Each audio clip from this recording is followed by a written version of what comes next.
অবশেষে নিয়ে আসলাম তোমাদের জন্য আমার জন্মদিনের শেষ ভিডিওটা। এইটা জানো তো একটু অন্যরকম স্পেশাল বলতে পারো। আমার অফিসে এইবারে সবাই মিলে ঠিক করেছিল আমাকে একটা সারপ্রাইজ দেবে ঠিক বেরোনোর আগে, যে আমার বার্থডে সেলিব্রেশন করে। তো বেসিক্যালি আমার 5টা অবধি ডিউটি ছিল সেদিনকে, তারপরে হঠাৎই বলছে একটু দাঁড়াতে হবে কারণ নাকি কোনো গ্রুপ চেক-ইন আসছে।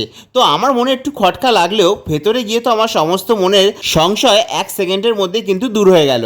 দেখতেই পেলে কত সুন্দর একটা গ্র্যান্ড এন্ট্রি করলো, তাও আবার ট্রলিতে বসিয়ে। এরপর তো শুরু হলো কেক কাটিং। দেখতেই পাচ্ছ কেকটা কিন্তু বেশ সুন্দর ছিল দেখতে, যতটা সুন্দর দেখতে ছিল আর ততটাই কিন্তু খেতেও ভালো ছিল। আর চকলেট কেক তো অলওয়েজ আমার ফেভারিট।